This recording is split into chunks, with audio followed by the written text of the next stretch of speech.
Bien, en este día arrancamos el último capítulo de Apocalipsis. No será tan largo como el capítulo 21, pero bueno, tiene unos cuantos días de estudio. Apocalipsis capítulo 22. Bien, podemos recordar que en estos últimos capítulos muy importantes acerca de la instauración del milenio y por lo tanto del reino de Cristo en la tierra, vemos que el capítulo 20 nos habló del reino de justicia, el reino en su forma de justicia. Nos habló del reino de los cielos habiendo llegado a la tierra. Es un reino del cual nos habla el capítulo 20, es un reino anunciado en Mateo capítulo 3 y en Mateo capítulo 4 y también en Hechos capítulo 2, en el famoso discurso de Pedro a la nación. Es decir, que en el libro de Hechos aún la nación de Israel como nación tenía la opción de arrepentirse y que Dios hubiese enviado a Jesucristo de los cielos, enviándoles tiempos de refrigerio, como dice allí. Es decir, que no hubiera existido un tiempo de la paciencia de Jesucristo como nosotros lo conocemos hoy en día, no hubiera existido la Iglesia, ojo, no la Iglesia, sino la Iglesia tal como la conocemos hoy en día en su carácter gentil, sino que hubiera sido una Iglesia de otro tipo, con otro carácter muy diferente, es decir, un carácter muchísimo más ligado a Israel y a las promesas terrenales. Y eso hubiera ocurrido en el mismo libro de Hechos. Nos hubiéramos ahorrado un montón de escrituras. Pero no ocurrió así. Bien, continúo diciendo que ese reino de justicia fue anunciado en Mateo 3, en Mateo 4, en Hechos 2. Y finalmente es un reino que llegó, mejor dicho, que llegará en el capítulo 19. Es algo que vimos ya en el capítulo 19, llegando ese reino de justicia, de imposición de la justicia divina en la tierra. Esa es su forma. Y de esto precisamente nos habla cuando viene y se impone, comienza a imponerse en el capítulo 19, el capítulo 20 nos habla de ello, del reino en su forma de justicia en la tierra. Es importante entender que esto no es que el hombre ya no pensará conforme a la carne. No es que el hombre no pensará conforme a la carne, claro que sí. Lo que ocurrirá es que la nueva dispensación estará basada en el gobierno de la Escritura, a pesar de que el hombre piense como piense. ¿De acuerdo? La nueva dispensación estará basada en el gobierno de la Escritura o en la influencia poderosa de la Escritura en cualquier forma de gobierno en las naciones que haya. Hasta ahora, digo hasta el momento, hasta el día de hoy, nuestra actualidad, ahora en el tiempo de la Iglesia, hasta ahora tenemos una sucesión de dispensaciones basadas en el gobierno del hombre por el hombre. El hombre gobernando al hombre, a eso me refiero. Así están basadas todas las dispensaciones. La llegada del caballo blanco, a partir del capítulo 19, es decir, la imposición en el capítulo 20 de la Escritura, la llegada del caballo blanco establecerá una nueva forma del gobierno humano. Y esa nueva forma es a través del Hijo del Hombre, el perfecto, el Cristo. Y es importante recordar que la aparición de caballo o caballos en general, una aparición en la escritura de un caballo o de caballos en general, indica el poder de gobierno imperial delegado por Dios. Delegado por Dios en manos del hombre. En el caso del caballo blanco de Apocalipsis 19, continúa teniendo el mismo significado. Es el gobierno imperial, el poder imperial, el gobierno imperial a los hombres delegado a ellos. Y digo que Apocalipsis 19 continúa teniendo el mismo significado, porque no podemos variar los simbolismos. No se nos ocurra cuando interpretemos la escritura variar los simbolismos. ¿Por qué? Observamos en las diferentes doctrinas que se imparten al cabo de, bueno, durante todo este tiempo en la Iglesia, y observamos en esas doctrinas que hay variación. Unas veces los caballos significan otra cosa, otras significan otra, etcétera, etcétera, y así siempre. Hay esa variación porque existen una serie de doctrinas que no son coherentes con el hilo de la escritura, con la hilación de la escritura. ¿Y qué es lo que ocurre? Pues que cuando se llegan a determinados capítulos, sobre todo y básicamente lo más es en el libro de Apocalipsis, ocurre pues que todo se desmanda y nada cuadra. Nada cuadra porque no se respetan los simbolismos escriturales, aparte de porque no se interpreta adecuadamente bien. Pero bueno, esto ya lo hemos tratado y seguiremos tratándolo, ¿eh? Pero bueno, la cuestión está en que no podemos variar los simbolismos. Si el trueno en el capítulo 4 significa la indignación de Dios, en el capítulo 8, en el capítulo 9 y en cualquier capítulo que venga de la Escritura significará siempre lo mismo. Tiene que significar lo mismo, aunque a nosotros nos parezca que no nos cuadra. Si no nos cuadra es por nuestra culpa, porque antes no interpretamos bien la Escritura. ¿De acuerdo? No es porque la Escritura tenga otro significado. La Escritura siempre mantiene los mismos simbolismos. Puede añadirle más significado, es decir, puede ampliar su significación. Lo que no puede hacer es ni disminuirla ni cambiarla. No puede cambiarla nunca ni disminuirla, ¿de acuerdo? Es así siempre. Por eso digo que en el caso del caballo blanco de Apocalipsis 19, continúa teniendo el mismo significado ese caballo, el poder de gobierno imperial delegado por Dios. Pero es una forma de gobierno humano, ya lo creo que sí, por parte del Hijo del Hombre, pero con la participación del cielo. Con la participación del cielo. Y eso cambia mucho la perspectiva de lo que va a ocurrir. Es no aquello de, ¿recordáis la expresión arrepentíos porque el reino de los cielos se ha acercado? ¿Recordáis aquella expresión que utilizaba el Señor Jesús y el Bautista porque predicaban la misma cosa? El reino de los cielos se ha acercado, es decir, aquello que se debía de imponer en la tierra. Bien, en el caso del caballo blanco no es así. No es el reino de los cielos se ha acercado, no. El caso de la imposición del caballo blanco y que se ve ya ampliamente impuesto en el capítulo 20 es el reino de los cielos ha llegado. Ha llegado. Es muy diferente. Y esto conlleva una máxima. Si ha llegado, cuando llegue, quiero decir, cuando habrá llegado, conlleva una máxima. Y esa máxima es Mateo 5:6. Mateo capítulo 5, versículo 6. Plenitud de juicio y justicia. Nada de injusticia y juicio, ya veremos si se aplica o no. No, no, no. Plenitud de juicio y de justicia. Ambas cosas.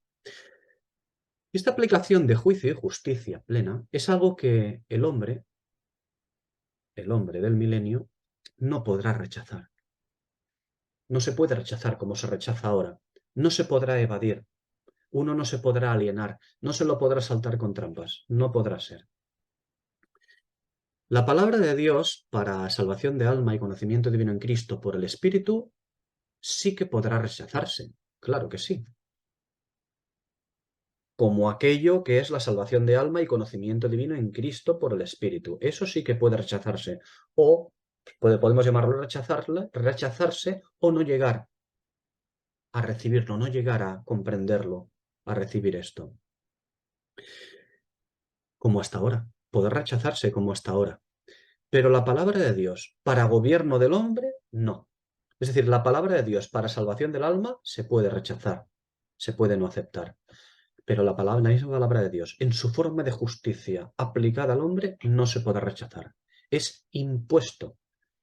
El caballo, recordad, siempre significa el gobierno imperial sobre el hombre. Es decir, hoy, y cuando llegue la tribulación, veremos de manera muy amplia a la bestia imperial, a un imperio de la bestia, al imperio de la bestia, pues con una presión muy grande sobre el hombre, en el gobierno del hombre. Es algo que hoy ya vemos. Vemos a la bestia actuando de una manera más tibia y tal, sí. Todavía falta la consumación, es decir, lo que se llama la plenitud de los gentiles, ¿no? Falta que llegue ese tiempo, pero ahora ya vemos actuando de manera bestial, ¿no? A los diferentes gobiernos de la tierra, ¿no? Con esa presión. Cuando llegue el milenio, también habrá una presión muy grande, pero esta vez será de otro tipo de caballo, de otro tipo de imperio. el imperio del reino de los cielos. Y no se podrá rechazar. La influencia de ese caballo imperial llegará a todos los rincones, a todas las mentes. Será algo, ¿recordáis cuando el catolicismo romano, una vez que se metió en la cama del emperador y se convirtió en religión oficial del Estado, empezó a expandir sus tentáculos de manera que hasta los reyes, pasando los siglos, hasta los reyes y de las naciones iban con tiento a cometer algo que se llamase herejía, hasta ellos con tiempo? Bien, pues será algo parecido, pero de manera perfecta. No como en el tiempo del catolicismo, sino de manera perfecta, ¿no? Esto será así. Por eso digo que la palabra de Dios para gobierno del hombre no podrá ser rechazada como gobierno en la tierra. Porque hablamos de una regencia o tutela de nivel imperial. No hablamos de coartar las libertades de pensamiento, ni mucho menos. Pero las reglas generales de gobierno en las naciones van a cambiar en el milenio. De manera que el imperio regente en el mundo será un imperio que tendrá a la escritura como su regla, o como mínimo como su regla máxima por encima de las demás. Todo, de alguna manera, deberá ajustarse o, si no ajustarse, de alguna manera, respetar que hay una ley suprema por encima de todo gobierno en el milenio, y es la escritura. De manera que el imperio regente, como digo, en el mundo será un imperio que tendrá la escritura como su regla y a un rey celestial como bandera. Como decía, las constituciones de las diferentes naciones, con sus códigos civiles y penales, habrán de adaptarse a la nueva realidad. ¿Cómo? Eso no nos ocupa. Ya se lo harán. Ya procurarán que se adapte de alguna manera. No digo que vayan a copiar la escritura, eso no va a ocurrir. No va a ocurrir. Pero lo que sí tendrán que hacer será adaptarse a esa nueva forma. Pero no nos ocupa cómo lo harán. Habrá quien piense que eso pues será como una dictadura. Bueno, para el hombre natural todo aquello que no le deje hacer lo que le dé la gana es una dictadura, como podemos ver en Jueces, en el libro de los Jueces, capítulo 17, versículo 6. Lo único que sabemos es que lo cierto es que el alma que peque, como dice Ezequiel, capítulo 18, versículos 4 y versículo 20, el alma que peque, esa morirá.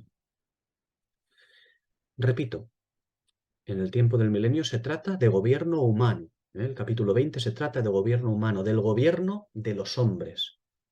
Y esa es la justicia que ejercerá la dispensación de la Escritura. Bien, hemos hablado del capítulo 20.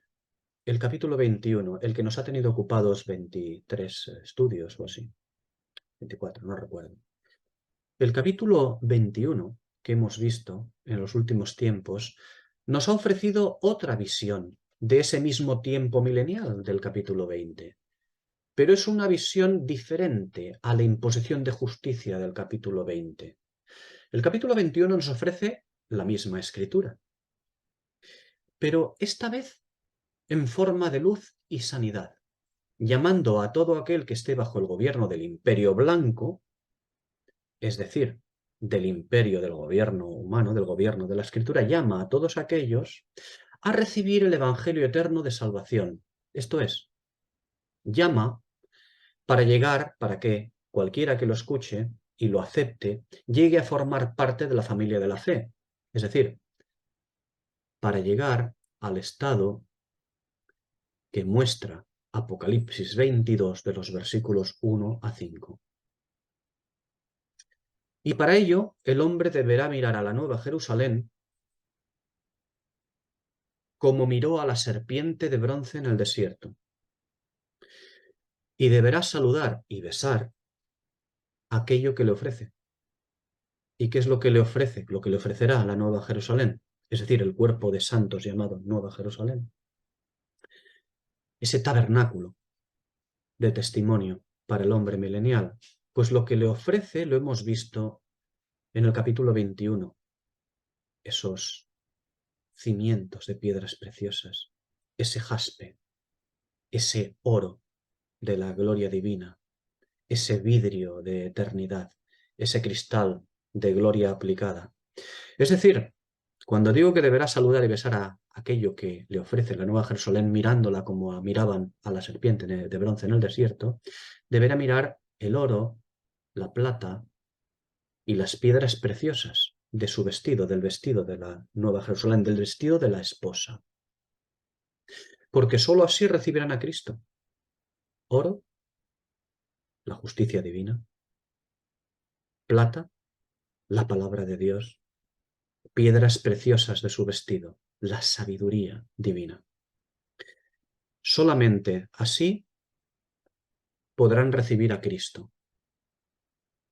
Es decir, la Escritura, porque en el fondo no hay nada nuevo bajo el sol.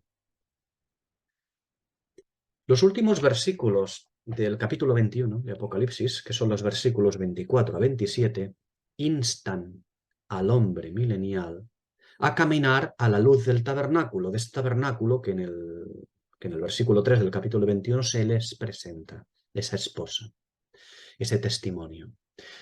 Les insta a caminar a la luz del tabernáculo del testimonio milenial, el cual, como ya sabéis, es un cuerpo de santos fieles que llaman a unirse a él, a ese mismo cuerpo, en íntima comunión con el esposo. En fin, en realidad, nosotros estamos escribiendo todo esto, pero una vez escrito, como veis, no estamos escribiendo nada nuevo bajo el sol que no haya sido anteriormente, porque en el tiempo actual se llama a las gentes a arrepentirse y acercarse a Dios, a buscar al Señor, la salvación en Él y la gloria en Cristo. Y en el candelero anterior al nuestro, en el candelero Israel, también se llamaba lo mismo, no solo a los de Israel. Las naciones también tenían encaje, ¿de acuerdo? Tenían encaje, judaizando, pero tenían encaje a ello, si buscaban a Dios en su palabra. Bien, y ahora llegamos al capítulo 22. Este capítulo 22, igual que el capítulo 21, nos sigue hablando de la Nueva Jerusalén. Nos sigue describiendo a la Nueva Jerusalén, pero en su descripción introduce un elemento diferenciador con respecto al capítulo 21. Muy diferenciador. Lo vamos a ver enseguida. Y para ello explico algunas cosas. Filadelfia, el mensaje a la iglesia Filadelfia, esa iglesia, ese tiempo eclesial en un periodo de la historia. Allí en el capítulo 3 de Apocalipsis, versículo 8, se ve a Filadelfia como depositaria de una puerta abierta. La puerta le pertenece a ella, a Filadelfia, no a nadie más. La puerta a Cristo, la puerta al Señor, no puede ser de nadie. Nadie puede decir, bueno, yo puedo leer la Biblia y convertirme. No. A ver, ¿los milagros los puede hacer el Señor? Claro que sí. ¿Los hace con respecto a la Escritura? No, no los hace. La fe, dice la Escritura, viene por el oír. Y el oír viene por la palabra de Dios, dice la Escritura. Por lo tanto, si Dios ha dicho eso, no lo va a hacer de otra manera. Alguien está aislado en una isla desierta y le cae de un avión una Biblia y la ley se convierte, puede ser. Sí, sí, nadie dice que no pueda ser.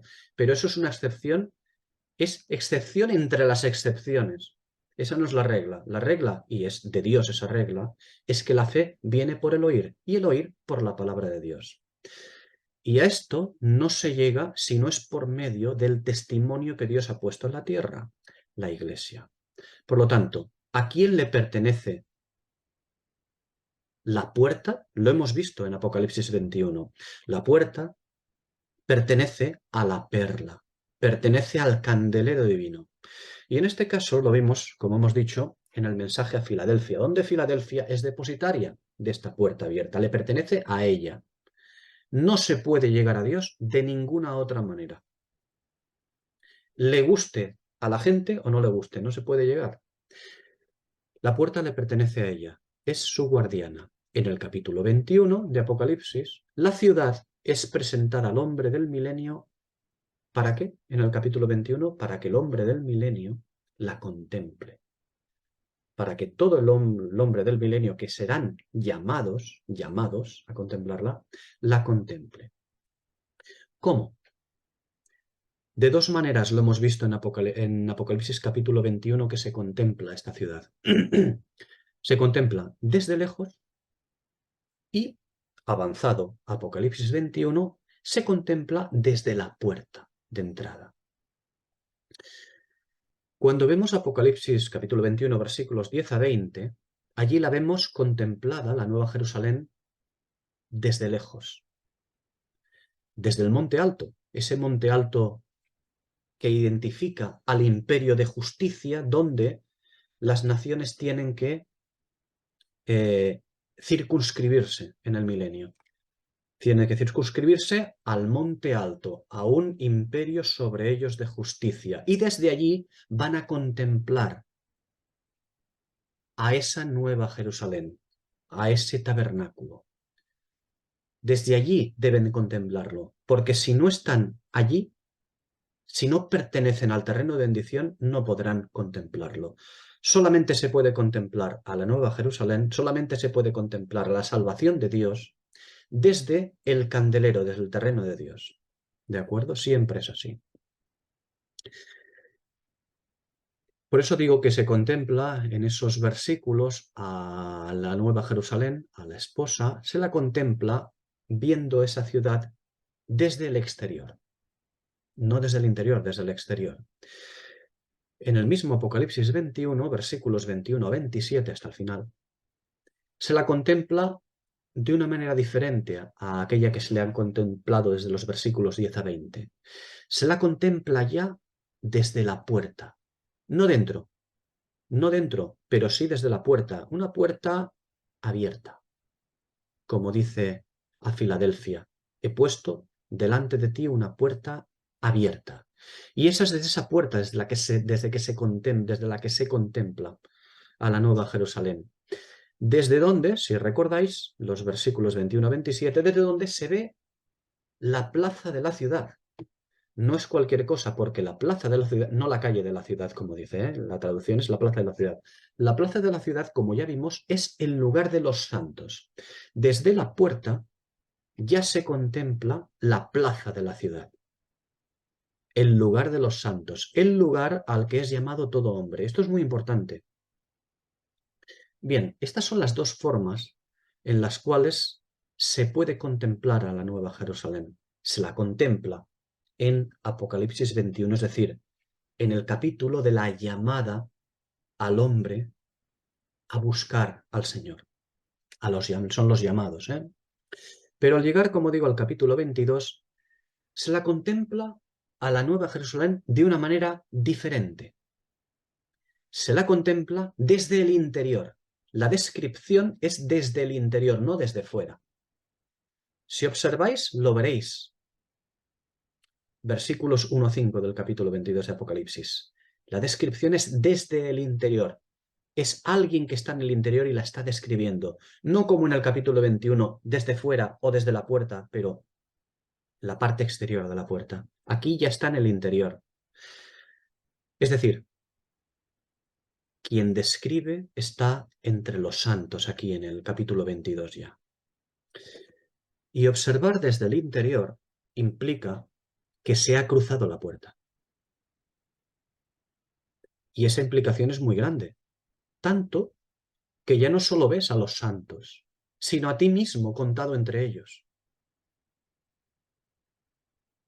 Tan grande es esa implicación que es un salto para vida eterna, para eternidad. Por lo tanto, es muy importante diferenciar. Apocalipsis 21 es la Nueva Jerusalén vista desde fuera. ¿Qué significa? Eso significa que vista desde fuera es el anhelo, es la deseada, es lo que se debe anhelar y desear por parte del hombre del milenio. Es decir, es a donde se debe mirar para ser salvo. Por eso decía que es como la serpiente de bronce en el desierto, es a donde se debe mirar para ser salvo. Es el deseo y el anhelo. Pero el capítulo 22 es la Nueva Jerusalén desde dentro. Es decir, ya no es el anhelo, ya no es el deseo. Es la posesión. El capítulo 22, versículos 1 a 5. Es el lugar del que vence y ha entrado por la puerta. Está hablando de aquellos que deben recibir la Nueva Jerusalén, aquello que deben desear ellos, la verdad de Dios, desde luego. Pero estas son enseñanzas para que nosotros comencemos a tomar nota. ¿Quién somos nosotros? La Iglesia. No la esposa, porque nosotros no somos la esposa, somos la Iglesia. Una novia desposada por el apóstol, desposada para presentarla al esposo, cuando llegue el esposo, como una virgen pura, como una virgen que ha estado todo el tiempo de la peregrinación, de su peregrinación en la tierra, ataviándose de oro, plata y piedras preciosas para su esposo, para poder cumplir cuando llegue el momento con su ministerio, con su obligación como esposa. Pero digo que ahora es el momento de ese atavío, ahora somos llamados iglesia, novia. Cuando llegue el momento, la iglesia no heredará ese lugar, lo heredará la esposa. Ya hemos hablado de ello, volveremos a hablar en un momento. Bien, el carácter o condición de la Nueva Jerusalén es eterno, de vida. Ese es su carácter, eterno, de vida. Pero su acción o ministerio es milenial. Es de llamada a ella. Es decir, es de predicación del Evangelio eterno. Uno que, recordad, su mismo nombre lo indica, Evangelio eterno, es un evangelio que no es el del reino, sino que llama a la eternidad. Porque el evangelio, siendo el mismo, el evangelio de Jesucristo, siendo el mismo, tiene diferentes caracteres o llamadas. Vemos varios, vamos a verlos rápidamente. El del reino, el evangelio del reino, llama a Israel, llama a la posesión en el reino glorioso de Cristo, en el milenio terrenal. Insisto, terrenal. Así es llamado Israel. Esto lo vemos en Mateo, capítulo 3, versículo 2, en Mateo 4, capítulo 23, en Mateo 9, versículo 35, en Hechos, capítulo 3, versículos 19 y 21. Hemos visto un evangelio, el evangelio del reino. Tenemos el evangelio de la gracia y la paciencia de Jesucristo. El evangelio de la gracia y la paciencia de Jesucristo lo conocemos perfectamente nosotros, la Iglesia. Es el nuestro. Y este llama a ser un cuerpo espiritual en la ausencia de Jesucristo. Este es nuestro tiempo actual. Es el tiempo de la gracia, el tiempo de la Iglesia. Lo vemos en Hechos, capítulo 20, versículo 24, y Apocalipsis 1, versículo 9. Estamos hablando de una ciudadanía celestial, espiritual, celestial, con esa vocación. Una ciudadanía espiritual con una vocación puramente celestial, nada de terrenal. Otra forma del Evangelio de Jesucristo. El Evangelio y el juicio es otra forma, ¿de acuerdo? El Evangelio y el juicio aparecerá en la tribulación. ¿Cómo? Recuperando la llamada al reino. La llamada al reino eminentemente judío. Ya lo hemos visto en los estudios que hemos llevado a cabo. Este Evangelio, el del Evangelio y el juicio, igual que el del reino, llega con el hacha puesta a la raíz de los árboles. Con el hacha puesta a la raíz de los árboles, no solamente a cualquier árbol del mundo para talar al anticristo, para talar a la bestia imperial, no solamente para eso. Llega con el hacha puesta a la raíz de los árboles porque incluye evidentemente a los candeleros, para talarlos. Mateo 24, versículo 14. Y para finalizar, Otra forma del Evangelio es del que ya hemos hablado últimamente, el Evangelio eterno. Este es el mismo Evangelio de Jesucristo, pero predicado exclusivamente en el milenio para los hombres del milenio y es para eternidad, para eternidad. Apocalipsis 14. Bien, una vez escritos, volvemos a los versículos 1 a 5 de Apocalipsis 22. Estos versículos 1 a 5 de este capítulo nos completa la descripción de la esposa, nos completa la ciudad de Dios. Pero estos versículos, a diferencia de Apocalipsis 21, estos versículos nos hablan de intimidad, no nos hablan de la descripción gloriosa de la Nueva Jerusalén para los de fuera, para que la deseen. No, no. Aquí, en Apocalipsis 22, versículos 1 a 5, nos habla de intimidad, nos habla de lo que está dentro, desde dentro. Vedlo, por ejemplo, en los versículos 3 a 5, donde ya no se habla para los que están fuera, sino que se habla de los de dentro. Apocalipsis 21, en los versículos 3 y 4, nos habló de aquellos que van a ser bendecidos con el tabernáculo de Dios puesto entre ellos. Un tabernáculo al que deberán mirar para ser salvos. Pero Apocalipsis 22, versículos 3 a 5, nos habla de los que son el tabernáculo. Fijaos la diferencia. Ya no está hablando como el capítulo 21 del tabernáculo para aquellos que deben llegar al tabernáculo. No, sino que Apocalipsis 22, 3 a 5 nos habla de los que son el tabernáculo, es decir, la ciudad, la esposa, el cuerpo de Cristo. Es el objetivo del Evangelio eterno y de la última dispensación, que el hombre, antes de finalizar la historia profética bajo el sol, pueda entrar por las puertas de la ciudad, pueda llegar a ser contado entre los santos fieles. Este es el objetivo. Bien, comenzamos en el primer versículo. Dice: después me mostró un río limpio de agua de vida, resplandeciente como cristal, que salía del trono de Dios y del Cordero. Para empezar, vamos a limpiar un poquito el versículo. Y para limpiarlo, vamos a quitar la palabra limpio. La palabra limpio no debería aparecer de ninguna de las maneras. En fin, vamos a ser breves. Una vez más, recomiendo no usar el textus receptus, sinceramente. Bien, en este versículo, volvemos a citarlo ya sin el añadido espúreo, después me mostró un río de agua de vida. ¿Habéis visto alguna vez un río de agua de vida que tenga que decir que sea limpio? Los ríos de agua de vida no son limpios, son agua de vida, ¿no? Después mostró un río de agua de vida resplandeciente como cristal que salía del trono de Dios y del Cordero. ¿Quién habla? ¿Quién está hablando aquí? Es decir, ¿quién está mostrando el río de agua de vida? ¿Quién habla? Apocalipsis 21:9 y Apocalipsis 21:15.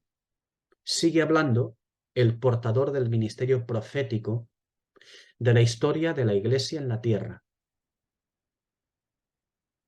¿Recordáis que hemos hablado acerca de esto? Lo citamos también. Sabemos lo que son los ángeles. Son los representantes del ministerio profético. Y este ángel concretamente, es, desde luego, portador del ministerio profético y concretamente de la historia de la Iglesia en la tierra. Apocalipsis, capítulo 15, 16, 17, 18, 19. ¿Vale? Este es uno de los ángeles de las copas. ¿Vale? Los ángeles de las plagas. Es decir, uno de los 7 ángeles responsables de mostrar la catástrofe del candelero. ¿Y por qué catástrofe? catástrofe del candelero por no haber sido uno con el espíritu de la profecía. Este ministerio del ángel, un ministerio profético que descubre la inmundicia manifiesta de toda la Iglesia, desde Éfeso hasta nuestros laodiceanos días, pasando también por Filadelfia, donde también se hace necesario vencer para recibir los nombres nuevos. Apocalipsis 3, versículo 12. Nombres nuevos. Y no olvidemos que el nombre nuevo del Señor es aquel que se diferencia del viejo. No es que tenga que cambiar, es simplemente que se diferencia del viejo, del anterior. El nombre actual que nosotros tenemos es el de candelero o testimonio de Jesús. ¿De acuerdo? Primera a los Corintios 11, 26, segunda a los Corintios 3, 6. El nombre que nosotros tenemos es de candelero o testimonio de Jesús, llamadlo como queramos, ¿no? Mientras que el que debemos recibir, el nombre nuevo que debemos recibir, sí, es decir, para los vencedores, es el de el testimonio de Jesús, es el espíritu de la profecía, Apocalipsis 19, 10. Como dije y he repetido, uno de los versículos más importantes de toda la Escritura. Porque este versículo, de alguna manera, resume a Apocalipsis. Esto es lo que debe ser. Y por causa de no haberlo sido, las imprecaciones de todo el Apocalipsis. Bien, digo que ese es el nombre que debemos de recibir. Pero bueno, como dijimos, el ministerio de estos ángeles es para un fin. Este ministerio de los ángeles no es simplemente para decir qué mal lo ha hecho la Iglesia. No, no, no, no. No es para eso. El ministerio de estos ángeles tiene un fin, y es que la Iglesia terrenal debe ser quemada. Apocalipsis 17, 16. Debe ser vomitada. Apocalipsis 3, 16. Debe ser juzgada. Apocalipsis 19, 2. ¿Pero para qué debe ocurrir todo esto? El ministerio de estos ángeles es para dar paso a la celestial. El Señor no se complace en los juicios. Tienen un motivo, la purificación, el que Él sea como fuego purificador, como lejía de lavandero, tiene un objetivo, ¿no? Y el objetivo es extraer siempre remanente, llegar a la pureza. Por eso digo que el ministerio de estos ángeles es para un fin, que la iglesia eternal debe ser exterminada para dar paso a la celestial, al cuerpo de Cristo. Apocalipsis 19, versículos 7 y 8. Es decir, para dar paso a la ciudad de Dios, a la esposa. Y no debemos olvidar que nuestro actual estado, el nuestro actualmente, nuestra dispensación de la Iglesia del tiempo de la paciencia de Jesucristo, nuestro actual estado no debemos olvidar en ningún momento que es de ruina. El estado de la Iglesia, quiero decir, es de ruina. Es decir, propio, un estado propio de las plagas que muestran esos ángeles. Y que para vencer, hablo como Iglesia, para vencer debemos seguir sus instrucciones para este tiempo de ausencia del Señor y, por lo tanto, el tiempo de nuestra peregrinación. Debemos seguir esas instrucciones. La Iglesia de nuestro tiempo está repleta de inmundicia. Nosotros debemos de considerarnos salvados, limpios. Limpios para la gloria de Dios. Limpios y con potestad de poder entrar en el lugar santísimo. Así debemos de considerarnos. Debemos de considerarnos como aquellos que ya, juntamente con Cristo Jesús, tenemos ocupado los lugares celestiales. ¿De acuerdo? Así debemos de considerarnos. Pero a la vez, nuestra mente no puede olvidar de ninguna manera, tiene que recordarlo siempre, el estado de ruina de la Iglesia en su conjunto. Es decir, de todos nosotros. Del conjunto. No debemos olvidarlo en ningún momento. La Iglesia de nuestro tiempo está repleta de inmundicia, repleta de inmundicia. Solamente falta que rebose, solamente falta la culminación de las copas de la inmundicia, pero está rebosando ya, está repleta.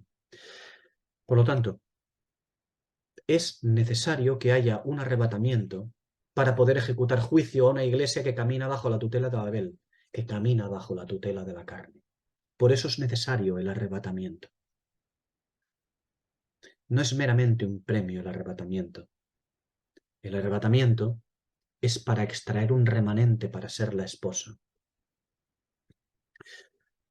Y una vez que quede la iglesia aquí en la tierra, después del arrebatamiento, quede asolada y quemada a fuego, cuando esa iglesia terrenal quede así, es entonces que se manifestará el cuerpo de Cristo, la esposa pura y sin mancha, reservada en los cielos para ese día, para el día de la manifestación de Cristo.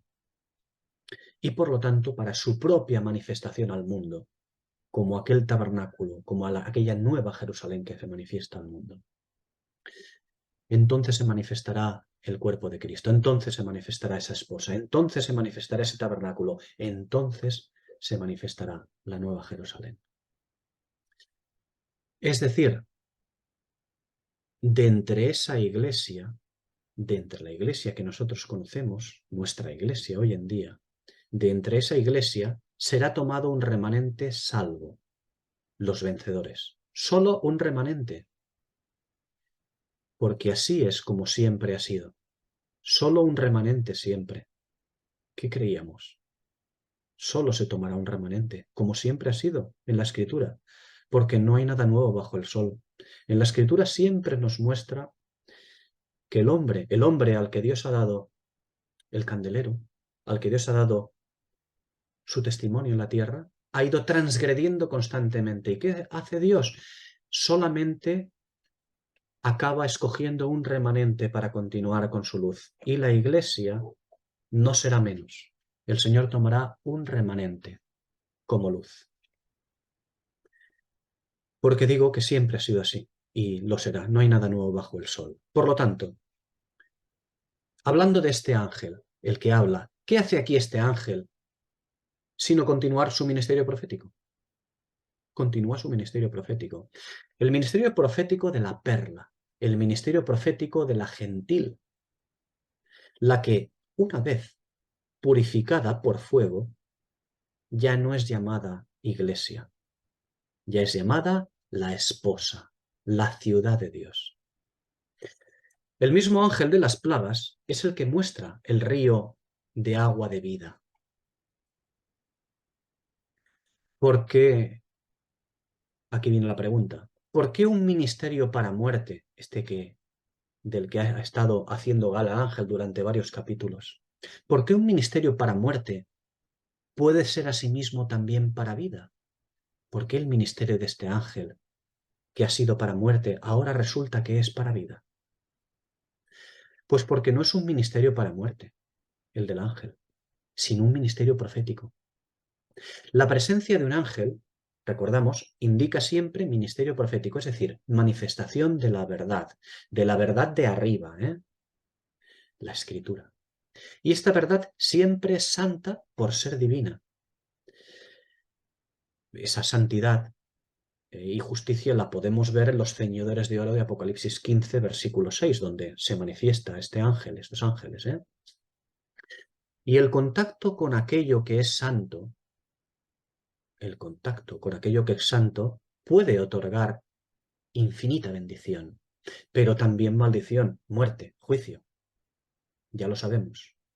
De manera que el ángel es simplemente un representante de la profecía divina, es decir, de la escritura abierta, el cual muestra primeramente la inmundicia e impudicia de una novia que escoge un camino de fornicación. Ahora bien, una vez purificada esta a fuego y extraído un pequeño remanente tan pequeño como nos enseña Apocalipsis 2:20, si quizá alguno, es entonces cuando muestra este ángel, este ministerio profético, es entonces cuando muestra lo que verdaderamente anhelaba mostrar, porque el ángel no anhelaba mostrar impudicia e inmundicia. El ángel anhelaba mostrar perfección, justicia, pureza, oro, plata, piedras preciosas. Es cuando, una vez ha sido purificada, esa iglesia, es entonces que el ángel muestra lo que digo, lo que anhelaba mostrar, a los santos hijos de Dios engalanados con toda justicia, santidad y sabiduría divinas. Oro, plata, piedras preciosas. El plan del Señor nunca ha sido ejercer de justiciero. Nunca ha sido el plan del Señor dar profecía denunciadora, bronca y dura. No. Esa no es la profecía que el Señor ha querido dar de bronca, de dureza. Con ese carácter, por ejemplo, de los profetas, ¿no? El carácter que vemos en Sinaí, que vemos en Elías también. Carácter bronco, de dureza, de denuncia. Ese no es el objetivo final del Señor. Es lo que hay a causa de la inmundicia y la impudicia. Así tiene que ser. Por eso, las palabras proféticas pueden ser muy dulces en la boca, porque son dulces, pertenecen al conocimiento, pertenecen a los misterios divinos revelados.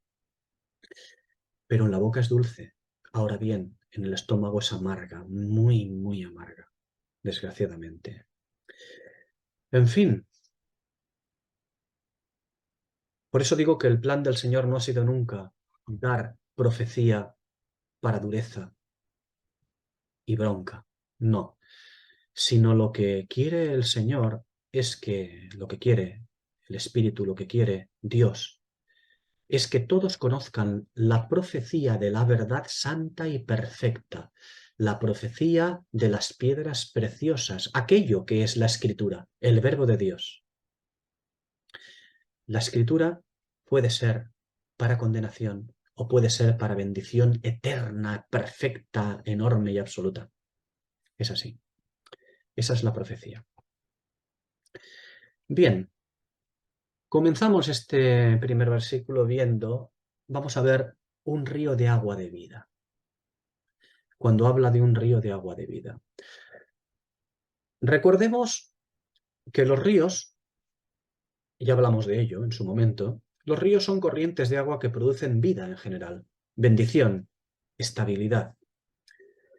Y esta puede ser moral o de gloria nacional, o de bienes, ¿de acuerdo?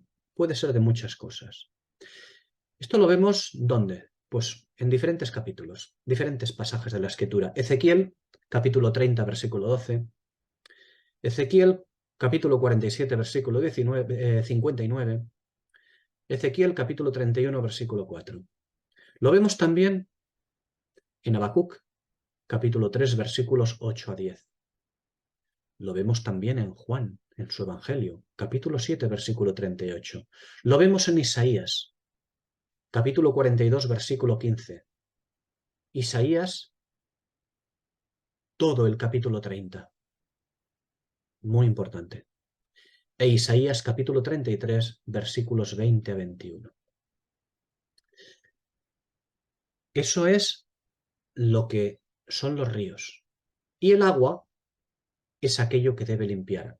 Insisto, esto ya lo hemos visto muchos estudios atrás. Lo único que creo que es bueno recordar, ¿no?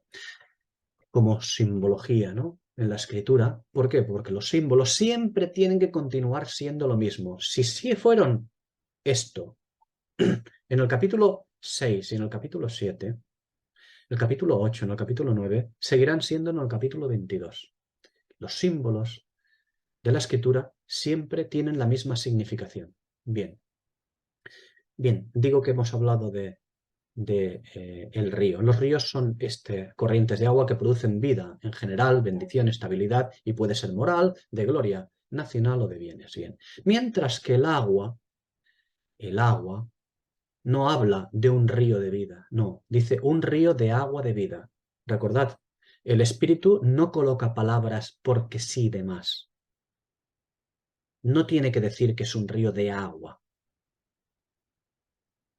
Podría decir un río, nada más. No, dice un río de agua, porque es importante ver el río en la escritura, en los pasajes de correspondencia, y es importante ver el agua también. Y una vez que se juntan ambas cosas, interpretarlo en la unión de ambas cosas.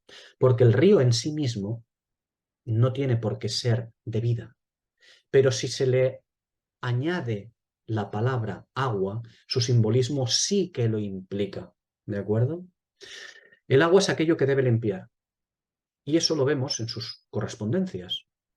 Mateo 3:11, Juan 13, en ese capítulo, y Efesios capítulo 5.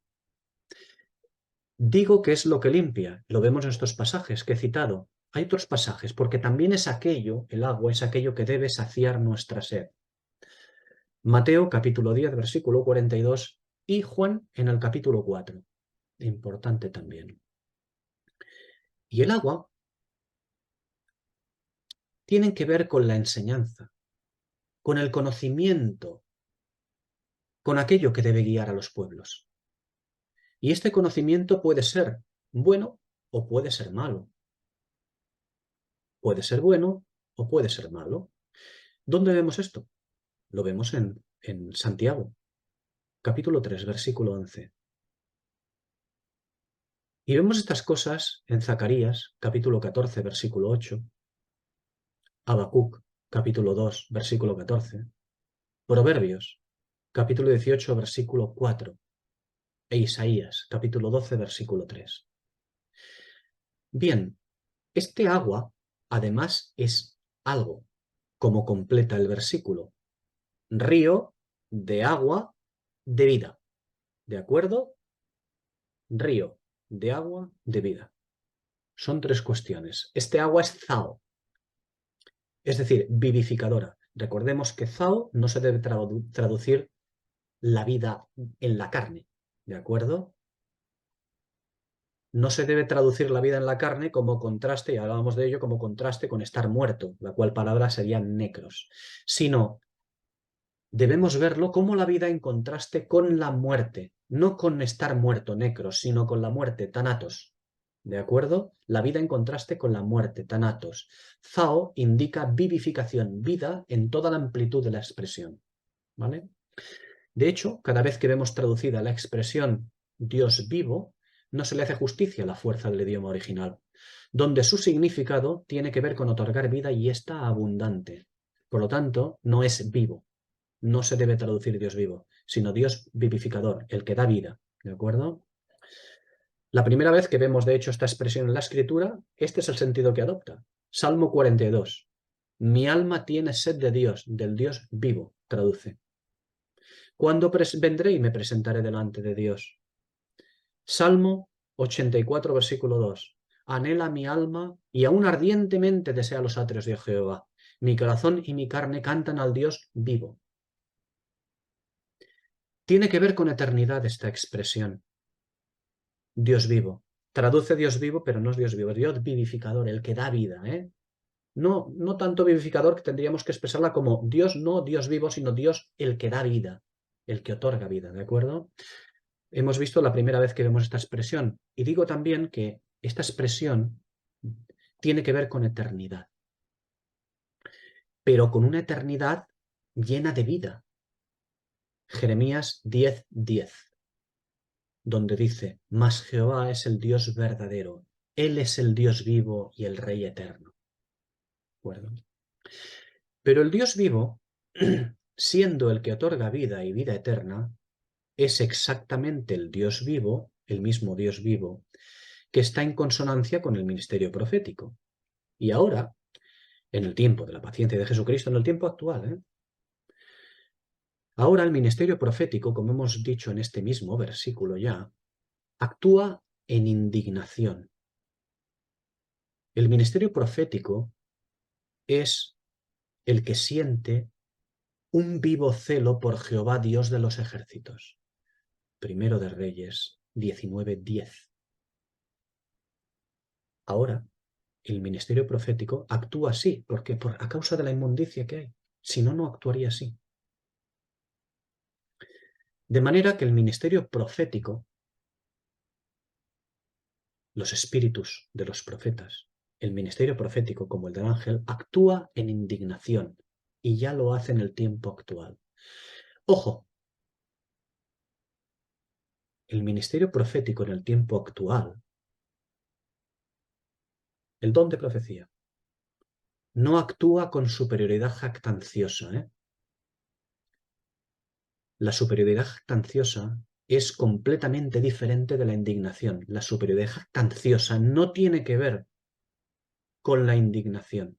La indignación del profeta, la indignación de la profecía, es muy diferente de la superioridad jactanciosa. No voy a entrar demasiado en ello, solamente que quede claro, muy claro esto. Fijaos, Ezequiel 3, versículo 14, cuando habla de la indignación.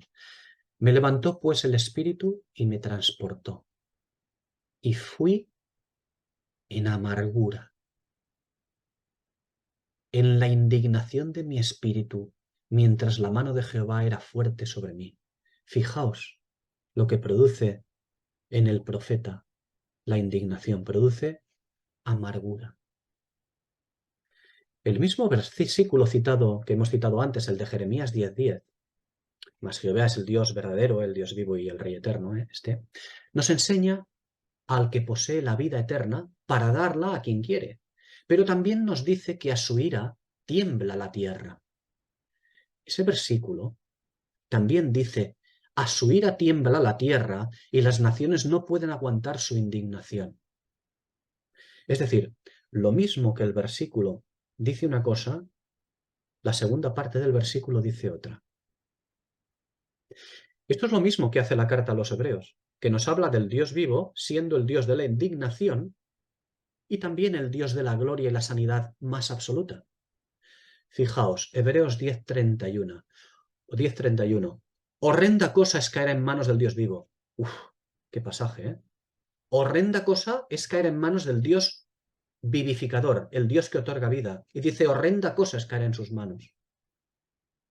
El Dios Zao, el Dios, el que da la vida, el que la otorga. Horrenda cosa es caer en sus manos. Es tremendo, ¿eh? Versículo. Pero continuad viendo en la carta a los hebreos, como decimos, Hebreos 12:22, cuando quiere que entendamos a dónde nos hemos acercado. No os habéis acercado a cualquier cosa. Os habéis acercado al monte de Sión, a la ciudad del Dios vivo, a la Jerusalén celestial, no la terrenal, a la Jerusalén celestial, a la asamblea festiva de miríadas de ángeles. ¿Por qué?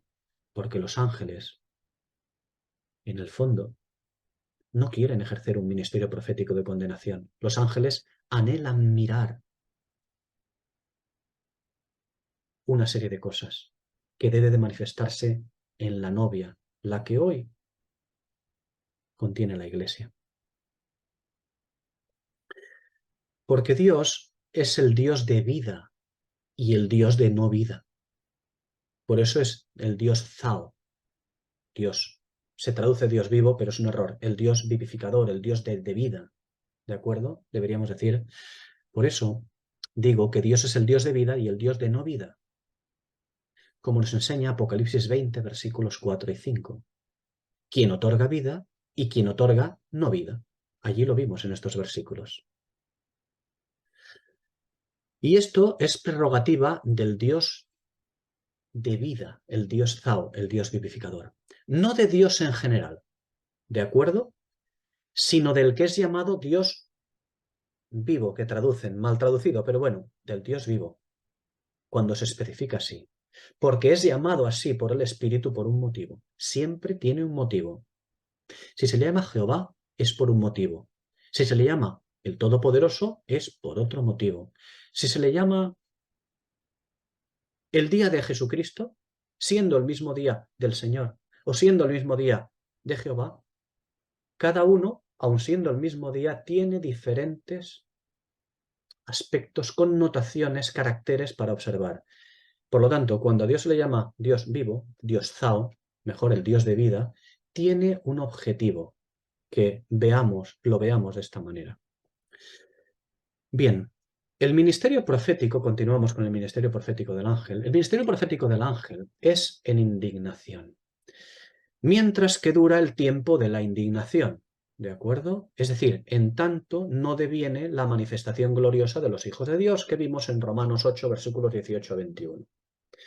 Pero cuando esto se manifiesta, cuando se lleve a cabo la manifestación gloriosa de los hijos de Dios, eso será en Apocalipsis 21, se ve en todo el capítulo 21 y en el capítulo 22 hasta el versículo 5, cuando esto ya se manifiesta, el ministerio del ángel ya es sin indignación. Lo hemos visto todo el capítulo 21 y ahora en estos versículos del capítulo 22. Ojo, a partir del versículo 5, a partir del versículo 6, mejor dicho, de este capítulo 22, lo volveremos a ver en indignación, pero hasta este momento sin indignación viene su ministerio. Y ese mismo es el carácter de los espíritus de los profetas. Un carácter del que serán librados entonces, cuando llegue ese tiempo, los profetas serán librados de ese carácter, del carácter de indignación, del carácter de amargura. Serán librados entonces para mostrar únicamente luz y sanidad. La escritura en luz y sanidad.